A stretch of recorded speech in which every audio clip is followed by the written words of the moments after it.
friends, welcome to InfoSights. Today we are going to discuss regarding this model, Kaldor model. Already अपन कर चुके हैं हेरेट-डॉमर model और किस तरीके से इस मॉडल को लिखना है, सब्जेक्टिव आंसर्स किस तरीके से बिल्ड करने हैं अगर किसी भी ग्रोथ मॉडल को आपको प्रेजेंट करना है तो, और ऑब्जेक्टिव क्वेश्चंस के लिए भी खासकर यूजीसी नेट के एग्जाम्स और बहुत सारे इकोनॉमिक्स के पॉइंट ऑफ व्यू से ये क्वेश्चंस पूछे जाते हैं अगर ऑब्जेक्टिव क्वेश्चंस में भी, तो ये मॉडल बहुत ज्यादा हेल्पफुल रहने वाला है। सो स्टार्ट करते हैं मॉडल को। सबसे पहले ये पॉइंट देख लो कि किसी भी मॉडल को प्रेजेंट करने से पहले you need to know about the base की हेरेट-डॉमर मॉडल का जो लेवल था वो काफी रिजिड था, ठीक है। रिजिडिटी की बात की गई थी, एक सेक्टर और स्पेसिफिक 3 पैरामीटर्स पे डिपेंड करता था। वो पैरामीटर्स बिल्ड करने से पहले मैं ये बता देती हूँ, जैसे कि हेरेट-डॉमर मॉडल डिपेंड करता है, ठीक है, किसके ऊपर, कीज के ऊपर, वैसे ही काल्डोर मॉडल ने भी अपनी बेसलाइन जो रखी है वो हेरेट-डॉमर मॉडल की रिजिडिटी पे रखी है। अब वो रिजिडिटी थी क्या, ये क्वेश्चन मार्क है अपने सामने। वो 3 मॉडल 3 जो पॉइंटर्स है वो ये है कि सेविंग इनकम रेशियो एक तो कांस्टेंट रखा था, ठीक है, सेविंग इनकम रेशियो की बात की जा रही है। दूसरी है कैपिटल आउटपुट रेशियो की बात की जा रही है, कैपिटल आउटपुट रेशियो, ठीक है, कैपिटल आउटपुट, और आप constant demand for labour on full employment, ठीक है। अब आप लेबर की डिमांड के ऊपर बात कर रहे हो, ठीक है। तो यहाँ पे फुल पैरामीटर्स की बात की थी। तो ये जो 3 पॉइंटर्स है इनमें रिजिडिटी देखने के लिए मिली है। इसी रिजिडिटी को यहाँ पे वेरिएबिलिटी प्रेजेंट करते हुए नजर आएंगे काल्डोर, ठीक है। तो यहाँ पे आपको सेविंग और इनकम के पॉइंट ऑफ व्यू से आपको देखने के लिए मिलेगा कि भाई ये मॉडल जो है वो डिस्ट्रीब्यूशन के बिहाफ पे बात करता है, किस तरीके से इनकम डिस्ट्रीब्यूट की जाती है डिफरेंट क्लासेस में। तो model has been presented by Kaldor on the basis of class, ठीक है। अब वो क्लास क्या देखने के लिए मिलेगी कि भाई जो इनकम लेवल है 2 क्लासेस में डिपेंड करता है, 2 क्लासेस में डिवाइड किया गया है। एक तो हो गया कैपिटलिस्ट और एक हो गया लेबर। कैपिटलिस्ट को जो इनकम प्रेजेंट होती है वो किसके फॉर्म में होती है, जो इनकम जनरेशन होता है वो किस फैक्टर्स, जो फैक्टर रिटर्न देते हैं वो किस फॉर्म में देते हैं, प्रॉफिट के फॉर्म में, ठीक है। और सेम इनकम अगर मैं बात करती हूँ लेबर के पॉइंट ऑफ व्यू से, तो फैक्टर इनकम कौन सी देखने के लिए मिलेगी, वेजेस देखने के लिए मिलेगी। तो जो इनकम डिवाइड की गई है वो है क्लासेस के बेसिस पे, ठीक है।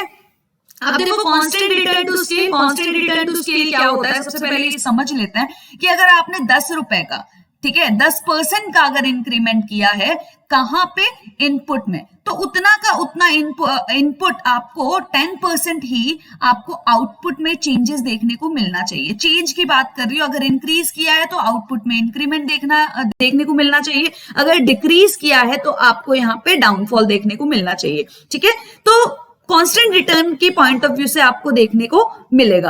अब तीसरी चीज है परफेक्ट कंपटीशन। परफेक्ट कंपटीशन का मतलब क्या है, जहां पे वेजेस एंड प्रॉफिट, यहाँ पे अपन फैक्टर रिटर्न की बात कर रहे हैं। फैक्टर को the way they are making their contribution they will be paid accordingly. Accordingly का मतलब क्या है, मैंने अगर 10 रुपए का काम किया है तो I will be paid 10 rupees only, अगर मार्केट आपका परफेक्ट है तो, ठीक है। फिर उसके बाद में अपन बात करते हैं marginal propensity to consume. Marginal propensity to consume, देखो इस पॉइंट से आपके 2 पॉइंटर्स बनने वाले हैं कि भाई यहाँ पे अजम्पशन रखा गया है कि जो मार्जिनल प्रोपेंसिटी टू कंज्यूम है, तो 2 क्लासेस की बात की है अपन ने, एक तो वेज ओरिएंटेड और एक प्रॉफिट, ठीक है, प्रॉफिट अर्निंग पीपल। तो यहाँ पे आपको प्रोपेंसिटी टू कंज्यूम ज्यादा कहां नजर आएगी, वेजेस में, ठीक है। तो डेफिनेटली MPC प्लस MPS दोनों मिलके 1 बन रहे हैं ना, तो एक अगर ज्यादा होगा तो दूसरा कम होगा, ठीक है। तो ऑपोजिट आप अजम्पशन भी लगा सकते हैं कि जो आपका MPS है वो ज्यादा कहां नजर आएगा, प्रॉफिट में ज्यादा नजर आएगा, ठीक है। आपका सेविंग ज्यादा करते हुए कौन नजर आएंगे, प्रॉफिट अर्निंग पीपल, ठीक है, कैपिटलिस्ट, और जो MPC का ज्यादा प्रपोर्शन वेज अर्निंग लेबर्स के पॉइंट ऑफ व्यू से अपन बात करते हैं, तो वेज ज्यादा अर्निंग कहां से होगी, वेजेस जो अर्निंग करते हैं उनका कंजम्पशन पार्ट ज्यादा होगा और प्रॉफिट ओरिएंटेड जो लोग हैं उनका सेविंग पार्ट ज्यादा होगा। दूसरी चीज आप बात करते हो इन्वेस्टमेंट इनकम की, जो इंडिपेंडेंट वेरिएबल, ध्यान रखना ये इंडिपेंडेंट वेरिएबल के फॉर्मेट में लिखा गया है और आपका फुल एम्प्लॉयमेंट यहाँ पे भी है, unlimited supply of labour at constant wage, मतलब अनलिमिटेड सप्लाई, बहुत सारे लेबर है, बहुत सारी पॉपुलेशन है, लेबर फोर्स अच्छा खासा है, तो वो कहीं ना कहीं आकर आपका किसी भी वेज रेट पे तैयार हो जाएंगे at the constant ways in term of the ways goods. ठीक है, एक और चीज याद रखनी है, कांस्टेंट रिटर्न टू स्केल है प्लस परफेक्ट कंपटीशन है, तो यहां से आपको अंदाजा लगा लेना है कि मुझे वेज उतनी ही मिलेगी जितना मैंने कंट्रीब्यूशन दिया है, और if you are getting wages और returns as per your contribution, ठीक है, तो इसका मतलब क्या है, आप परफेक्ट कंपटीशन की बात कर रहे हो अगर पूरा का पूरा अमाउंट आपको मिलता है तो। फिर आते हैं अपन Kaldor took certain facts on the basis of his model. अब वो सर्टेन फैक्ट्स है क्या, यहाँ पे no recorded tendency for falling rate of the growth of productivity, productivity अच्छी खासी आपको बिल्ड होती हुई नजर आएगी अगर लेबर का सिनेरियो अच्छा खासा बता रहे हैं। ठीक है, तो यहाँ पे आपको क्या देखने के लिए, continue increase in the amount of capital पर वर्कर। ठीक है, अगर कैपिटल आ रहा है तो भाई आपको एडम स्मिथ की मैंने एक थ्योरी समझाते समझाते बोला था कि भाई उनको मेंटेन करना आता है और उनकी प्रोडक्टिविटी भी इनहेंस होती है, कम एफर्ट में उनकी प्रोडक्टिविटी अच्छी खासी इनहेंस होती है, तो यहाँ पे प्रोडक्टिविटी भी बिल्ड होती हुई नजर आ रही है if you are taking the consideration of labour. ठीक है, नेक्स्ट पॉइंट अपन बात करते हैं, rise in the real wages is only in proportion to the rise in labour productivity, वो भी बढ़ रही है। नॉर्मल सी बात है ना कि अगर राइज आप वेजेस को इंक्रीज कर रहे हो तो वो आपको प्रोडक्टिविटी भी तो इंक्रीज करके दे रहे हैं। ठीक है, पहले 2020 में वेज अगर 20 थी, किसमें आपने 25 कर दी, तो वहीं पे आपका जो प्रोडक्ट और यूनिट्स वो प्रोड्यूस कर रहे हैं, पहले 2 कर देते तो आज 3 कर रहे हैं। गेटिंग माय पॉइंट, तो प्रोडक्टिविटी इंक्रीज भी हो रही है साथ में। ठीक है, तो रियल वेज तभी आपको इंक्रीज देखने को मिलेगा। रियल वेज में क्या है कि only in proportion to the rise, जितना आपने प्रोडक्टिविटी इंक्रीज किया है उसी के बेसिस पे आपको रियल वेज में अप ट्रेंड नजर आएगा। अब देखो यहाँ पे दूसरी चीज और देखने को मिलेगी, capital output ratio are steady over the long period of time. Capital output जो रेशियो, ठीक है, कैपिटल आउटपुट जो रेशियो आपको देखने के लिए मिला है जो कि रिजिड था, कहां पे, हेरेट-डॉमर मॉडल में। मैंने बार बार बोला है उसी रिजिडिटी को फ्लेक्सिबिलिटी में कन्वर्ट करने के लिए कार्ल-डॉट प्रेजेंट हुए हैं। ठीक है, तो यहां पे किसी ना किसी का क्रिटिकल एनालिसिस करके ही एक नई थियरी बिल्ड होती है। ठीक है, तो वही चीज डिस्कस की जा रही है, rate of growth of labour productivity and the total output in different sector of economies. ठीक है, बहुत सारे अलग अलग सेक्टर्स, प्रोडक्शन, प्रोडक्टिविटी बिल्ड होती हुई आपको नजर आ रही है। अब देखो फीचर्स की बात करते हैं। फीचर्स में क्या है, जैसे मैंने बता दिया आपको कि 2 सेगमेंट में डिवाइड कर दिया, एक तो वेज और प्रॉफिट की आपको इनकम आने के 2 सोर्सेज है, या तो लेबर से या फिर आपकी कैपिटल से। ठीक है, फिर दूसरी चीज आपको डिस्ट्रीब्यूशन ऑफ इनकम के ऊपर ध्यान दिया गया है। डिस्ट्रीब्यूशन ऑफ इनकम क्योंकि अपन ने क्लासेस में डिवाइड कर दिया है, और डिस्ट्रीब्यूशन कब पिक्चर में आता है, जब आपने ये बोला कि एमपीसी कहां ज्यादा देखने को मिलेगा, वेज अर्निंग के साइड में, एमपीएस ज्यादा कहां देखने के लिए मिलेगा, प्रॉफिट सिनेरियो में। ठीक है, तो ये डिस्ट्रीब्यूशन ही तो किया है अपन ने। तो यहाँ पे कार्ल-डोर मॉडल में यहाँ पे इनकम डिस्ट्रीब्यूशन का भी कनेक्ट ग्रोथ रेट के बारे में ही नहीं जिक्र किया गया है कि if you will earn more profit you will make more investment. ठीक है, they are not only making consideration on the growth aspect only. ठीक है, by making the inclusion of MPC and MPS they are also including the factor of distribution. ठीक है, तो ये point है कि डिस्ट्रीब्यूशन को भी इंक्लूड किया गया है। This is one of the basic merit कि डिस्ट्रीब्यूशन को इंक्लूड किया गया है। अब देखो ऑन दी वन हैंड, ठीक है, आपको एक साइड आपको देखने के लिए मिलेगा कि जो डिस्ट्रीब्यूशन कर रहे हैं इनकम का, कि भाई आपका सेविंग अच्छा खासा होना चाहिए। ठीक है, हो जाएगा, ताकि इन्वेस्टमेंट अच्छा हो। सेविंग से ही तो अपन क्या करेंगे, इन्वेस्टमेंट करेंगे। ठीक है, फिर वहीं से आपकी इनकम जनरेट होती हुई नजर आएगी। नॉर्मल आपने इन्वेस्टमेंट किया तो एम्प्लॉयमेंट होगा, एम्प्लॉयमेंट होगा तो आप इनकम जनरेट करेंगे और डिमांड जनरेट होगा। अब दूसरा फैक्टर देखते हैं, ऑन द अदर हैंड क्या देखने के लिए मिलता है कि भाई सेविंग करेंगे तो कहीं ना कहीं वो डिमांड को कट करते हैं। ठीक है, इनकम में या तो C+S होता है ना, तो अगर सेविंग इंक्रीज करेंगे तो कंजम्पशन कहीं ना कहीं, तो इन दोनों चीजों को अपन को बैलेंस में रखना है, क्योंकि डिस्ट्रीब्यूशन ऑफ इनकम के एस्पेक्ट को अपन ने देखा है कि we have to generate the MPC factor as well, कि कंजम्पशन भाई जनरेट करना है, कि achievement of this definite growth rate requires what, investment. और इन्वेस्टमेंट क्यों जरूरत होता है, एम्प्लॉयमेंट जनरेट करेगा, एम्प्लॉयमेंट जनरेट करेगा तो इनकम इंक्रीज होता हुआ नजर आएगा।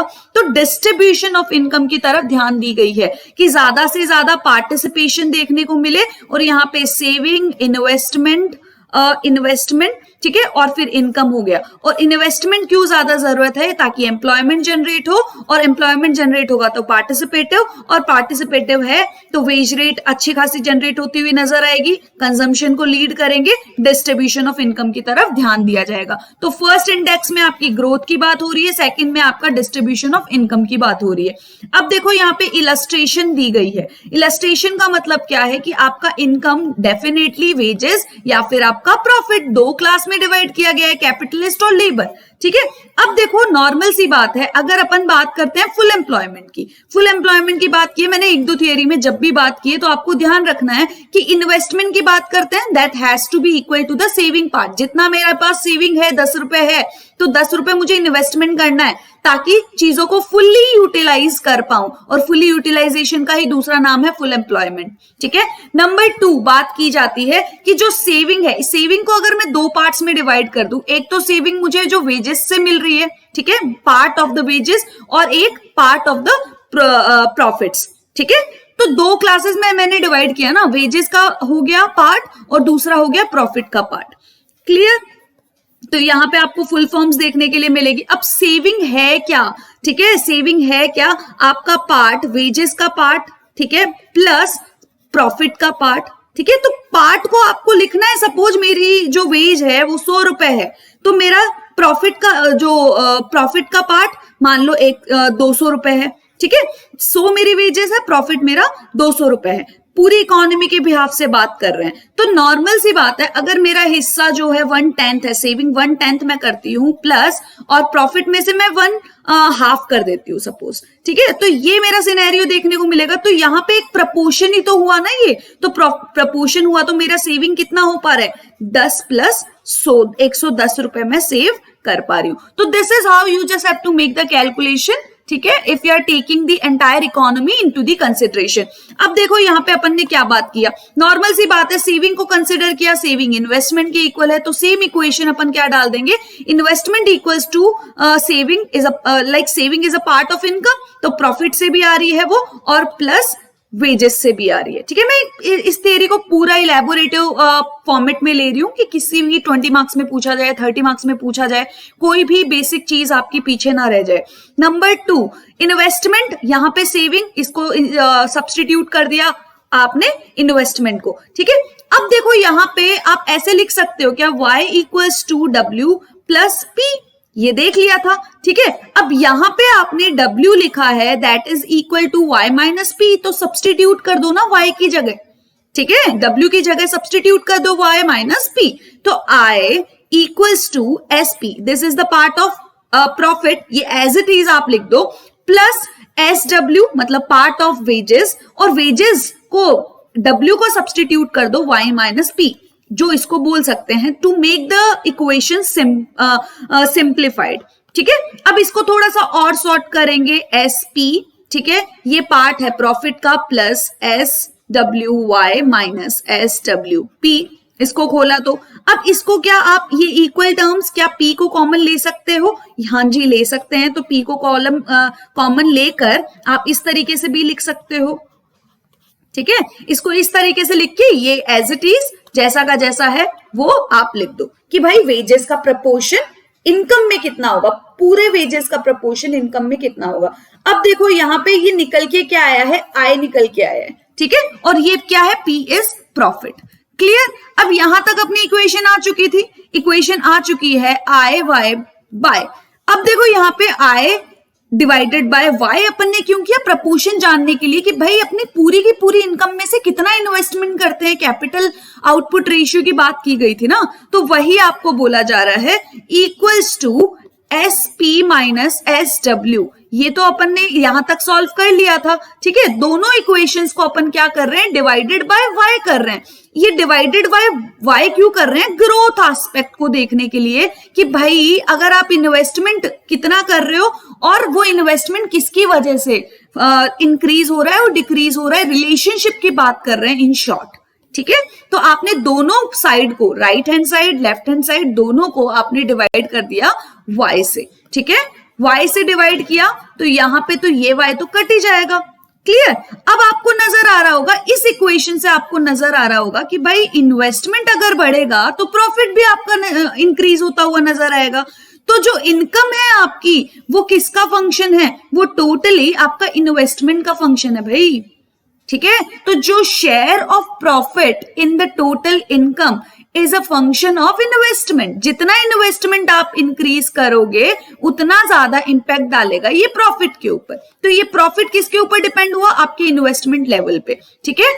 नंबर 2, ठीक है, नंबर 2, ये फर्स्ट सिचुएशन, यहाँ पे ग्रोथ का याद रख लेना, यहाँ पे रिलेशनशिप की बात की गई है, किसके बीच में, इन्वेस्टमेंट एंड प्रॉफिट के बीच में, और प्रॉफिट किसके ऊपर डिपेंडेंसी दिखा रहा है अपनी, आपके इन्वेस्टमेंट पे। तो आपका जो प्रॉफिट है, profit is a function of what, investment part, ठीक है, क्लियर। अब देखो यहाँ पे नेक्स्ट पॉइंट आपको देखने के लिए मिल रहा है, इस पूरी की पूरी इक्वेशन को आप क्या कर दोगे, ये जो आपको इक्वेशन देखने के लिए मिल रही है, इस इक्वेशन को डिवाइड कर दोगे, दोनों साइड को आप डिवाइड कर सकते हो इस चीज को हटाने के लिए, ताकि अपन कोएफिशिएंट बिल्ड कर पाए, ठीक है। कोएफिशिएंट क्यों बिल्ड कर रहे हैं वो भी मैं आगे जाके बात करूंगी। फॉर द टाइम बीइंग आप इतना समझे कि इसको डिवाइड करना है, दोनों साइड को डिवाइड करना है S P minus S W, ठीक है, कि दोनों के बीच में कितना गैप होगा। अगर इन्वेस्टमेंट कहीं से भी इंक्रीज डिक्रीज हो रहा है तो क्या ये कोएफिशिएंट डिपेंड करता है क्या, ठीक है, इसकी वजह से कोई इंपैक्ट देखने को मिलता है क्या। दोनों साइड को अपन ने क्या कर दिया,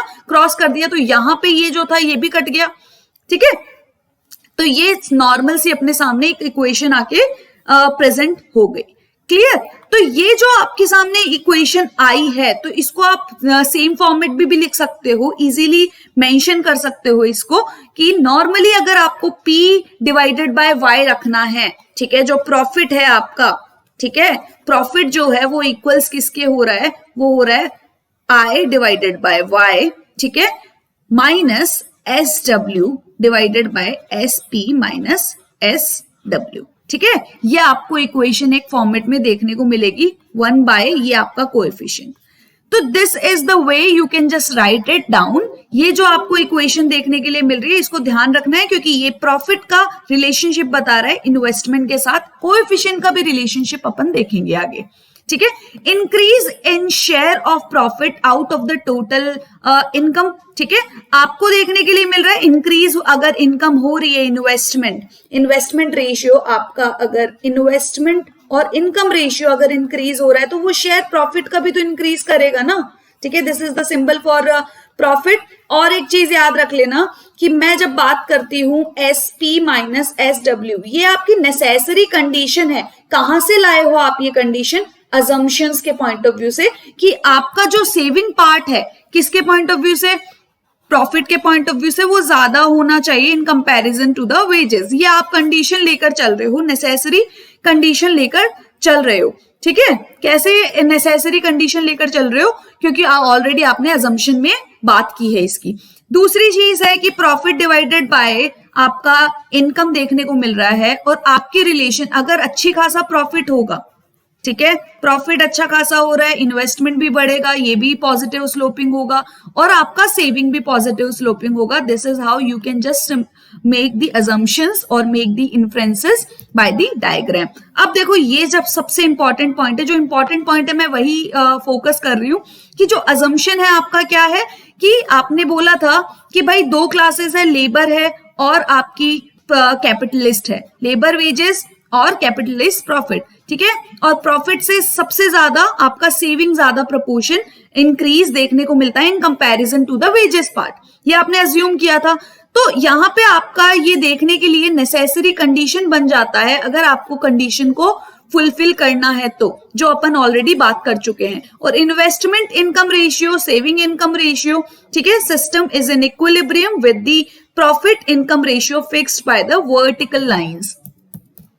अब देखो यहाँ पे आपको redistribution of income in favour of profit share whenever there is rise in the investment income ratio। अब देखो यहाँ पे मैं एक बात बोलना चाहती हूँ कि जो भी इन्वेस्टमेंट में अगर चेंज आता है और थोड़ा सा भी इन्वेस्टमेंट में चेंज आया तो डेफिनेटली उनके प्रॉफिट में भी चेंज आएगा। प्रॉफिट में चेंज आएगा तो उसका प्रॉफिट से ही तो आपका प्रपोर्शन निकलता है सेविंग का, ठीक है, तो ये भी चेंज होगा। और अगर ये चेंज होगा तो डेफिनेटली ये कोएफिशिएंट भी चेंज होगा, ठीक है। एक चेंज हो गया दूसरा भी चेंज होगा, क्योंकि है तो ये एमपीएस ना, और जब एमपीएस चेंज हुआ तो वो आपका एमपीसी भी चेंज कर देगा, ठीक है। एमपीसी मतलब डब्ल्यू और एमपीएस के नाम से आपको यहाँ पे प्रॉफिट याद आ जाना चाहिए। तो नॉर्मल सी चीजें एक दूसरे से चीजें रिलेट करती हुई नजर आ रही है। तो ये अगर आपका 1/SP माइनस SW इस कोएफिशिएंट को अफेक्ट करता हुआ नजर आएगा, छोटा सा भी चेंज अगर आपने इन्वेस्टमेंट में किया है, ठीक है, तो will lead to relatively large change in the income distribution.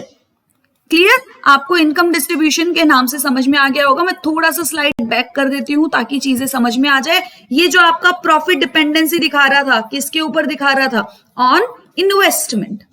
Clear कि profit is a function of investment. अब दूसरी चीज ये है कि आपका जो इन्वेस्टमेंट है ना उसमें छोटा सा भी चेंज आ गया, इन्वेस्टमेंट में छोटा सा भी चेंज आ गया, प्रॉफिट में चेंज आएगा, प्रॉफिट में चेंज आ गया तो सेविंग जो प्रॉफिट से होती है अपनी उसमें चेंज आएगा, उससे आपका कोएफिशिएंट में चेंज आ जाएगा, ठीक है। और कोएफिशिएंट में चेंज आ गया तो पूरा आपका इनकम लेवल में आपका बहुत ज्यादा चेंज लाकर रखने वाली है, क्योंकि ये कोएफिशिएंट के ऊपर आपको डिपेंडेंसी देखने को मिल रही है। अच्छे से देख सकते हैं आप कि प्रॉफिट जो है, ठीक है, वो डिपेंडेंसी इनकम पे है, तो इसके साथ में आपको ये कोएफिशिएंट भी तो दिख रहा है, तो यहाँ पे भी तो देखने के लिए मिल रही है चेंजेस। तो इसीलिए मैंने जो फोकस मेन पॉइंट है इस पूरी थियरी का वो ये दो है कि प्रॉफिट, इन्वेस्टमेंट, ठीक है। तो और इन्वेस्टमेंट जो है इसमें थोड़ा सा भी चेंज आया, ठीक है, तो उसकी वजह से आपका कोएफिशिएंट में चेंज आएगा, और कोएफिशिएंट में चेंज आ गया तो वो पूरा का पूरा चेंज करके रख देगी क्या? Income level. क्लियर? तो यहां पे ये चीजें समझने वाली है। सबसे इंपॉर्टेंट चीजें अपन ने थियरी को स्टार्ट कैसे किया, एक बेस से किया, ठीक है। फिर उसके बाद में थोड़ा सा फैक्ट्स लिखोगे कि इस थियरी के बारे में क्या बात कर रहे हैं अपन। अजम्पशंस की बात की, 2 पॉइंटर्स ग्रोथ और डिस्ट्रीब्यूशंस की बात की, ठीक है। अजम्पशंस की बात करके ग्रोथ एंड प्रोडक्टिविटी की भी बात कर रहे हैं, डिस्ट्रीब्यूशन की भी बात कर रहे हैं, ठीक है। तो उसके बाद में जो भी मैथमेटिकल आपको एक्सप्लेनेशन देखने को मिलता है वो लिखा। अब ये सबसे इंपॉर्टेंट पॉइंट है कि क्रिटिकल एनालिसिस किस तरीके से किया जाए। इंपेरिकल एनालिसिस शोज कि these share tend to change over time. Obviously आपको जो चीजें चेंज, फ्लेक्सिबिलिटी के पॉइंट ऑफ व्यू से तो आपको देखने के लिए मिला ना कि भाई जो सेविंग पार्ट है चेंज होगा, इन्वेस्टमेंट जो है वो चेंज होगा, डिमांड फॉर लेबर है वो चेंज हो, तो ये आपको चेंजेस देखने के लिए मिलती है इनकम ग्रोथ और दूसरे फैक्टर्स में। फिर दूसरी चीज आप देखने को मिलता है कि विच कैरेक्टराइज की complexity of the social economic changes which characterise the growth of free competition capitalism into the monopoly और स्टेट मोनोपोली कैपिटलिज्म। आपको नॉर्मली देखने को मिल रहा है कि जो भी फ्री कॉम्पिटिशन आपको देखने, कॉम्पिटिशन सपोज बहुत सारे कॉम्पिटिटिव फील्ड्स की बात कर रहे हैं अपन, ठीक है, वो फॉर्म कर लेते हैं एक साथ मिलकर मोनोपोली को, ठीक है, और काफी स्टेट मोनोपोलीज भी देखने को मिलती है। तो परफेक्ट कंपटीशन की अपन डायरेक्टली बात नहीं कर सकते हैं, ठीक है। और ये मोनोपोली और मोनोपोली कैपिटलिज्म की जब बात करते हैं तो कहीं ना कहीं इनएफिशिएंसी देखने को मिलती है। मतलब आप प्योरली परफेक्ट कंपटीशन जो सिग्निफाई कर रहे हो वो बात सही नहीं है, ठीक है। और इस तरीके का जो रियल में सिनेरियो मोनोपोली का देखने को मिल रहा है, स्टेट मोनोपोली का देखने को मिल रहा है, वो कहीं ना कहीं do have impact on the distribution of national income, ठीक है। अब कार्लडोर की बात करते हैं एब्स्ट्रैक्ट की, कि take no account at all of the vast unproductive expenditure. किसी भी तरीके के अनप्रोडक्टिव डिफेंस, मिलिट्री स्पेंडिंग्स, इन सब से रिलेटेड कोई वार्तालाप नहीं की गई है इस पर्टिकुलर मॉडल में। ऑलरेडी इन्होंने इन्वेस्टमेंट की तो खूब बात की है, ठीक है, और एम्प्लॉयमेंट के बेसिस पे बात की है, डिस्ट्रीब्यूशंस की बात की है, but they do not make any emphasise on the military spending, मतलब अनप्रोडक्टिव सोर्सेस के ऊपर जो भी अपना इन एक्सपेंडिचर लगता है उसके बारे में कोई भी जिक्र नहीं किया गया है। तो क्रिटिकल एनालिसिस के अलावा भी आपको कंपैरेटिव एनालिसिस लिखना होता है, और वो कंपैरेटिव एनालिसिस किसके साथ? ग्रोथ मॉडल के साथ, जो दूसरी थियरी के साथ अपन लेकर चलते हैं। ठीक है, so guys, thank you so much for being there till the end, and please do not forget to like, share and subscribe the channel. Thank you so much. Have a great day to all of you.